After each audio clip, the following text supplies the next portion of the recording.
Hey, how you doing? I hope you're staying warm this frigid February 1st, 2019.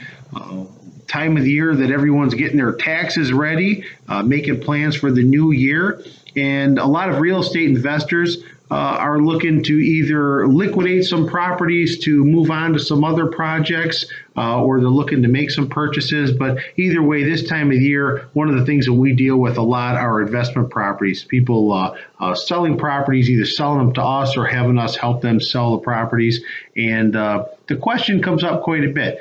You either have a tenant in that property or you don't, right? If it's a rental property and you already have somebody leasing it out from you and they're paying and it's a performing lease, and they have time left on that lease, whether it be 6 months, 12 months, 18 months, and it's working out and they want to stay, we consider that sale a turnkey. So you're getting the house, you're getting a tenant with it, with a lease. A would-be investor could just make that purchase and start collecting money on a regular basis. If the funds make sense, they have instant cash flow. So we get quite a few of these type of investors that come to us for these properties, for turnkey properties, from out of the area, out of the market.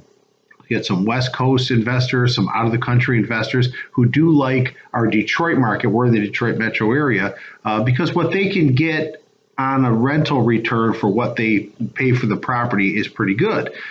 So you're a seller, you want to make this transaction happen, you want to get the most money out of your property that you possibly can get. Is it better for you to have a turnkey, or is it better to have an empty property that you can stage, or that you can clean up, or that you can present in the best possible light? I guess it all depends. It depends on who's coming to buy the property, what they're looking for, and it's always that way. But there's some pros and cons to having the tenant already in place. And let's talk about that. So, hey, look, like I said, buyer comes in, they get instant cash flow. There's somebody in the house, so it's not vacant, so they know that they don't have to worry about insurance issues or vandalism or stuff like that, because there's somebody living in the property.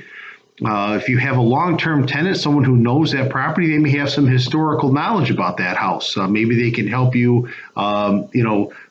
place when this was done or that was done, or show you where different things are in the house for maintenance purposes. Especially if you're out of pocket and you have somebody leasing from you, it makes it a lot easier when there's somebody there that can help you maintain that property.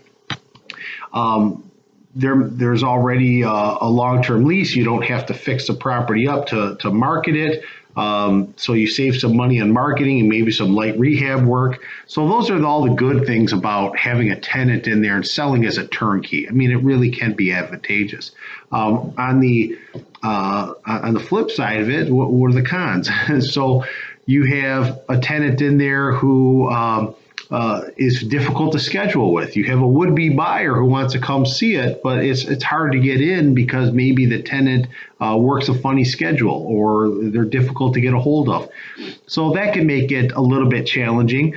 The other thing is what do they have in the house? Is it cluttered? I mean, obviously, when you get a house ready to sell, you clean it up, you make it presentable.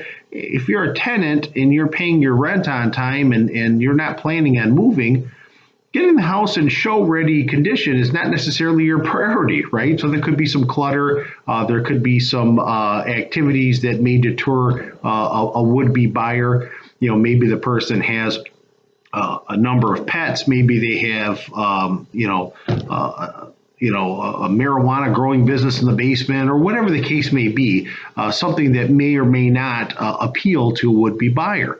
And then maybe their lease terms are not what the buyer's looking for. Maybe that buyer is looking for a higher rate of return. Now, we just recently had a case where the gentleman was selling his house for somewhere under $100,000. He was only leasing the house out for $650. The rent schedule for that area was closer to $900.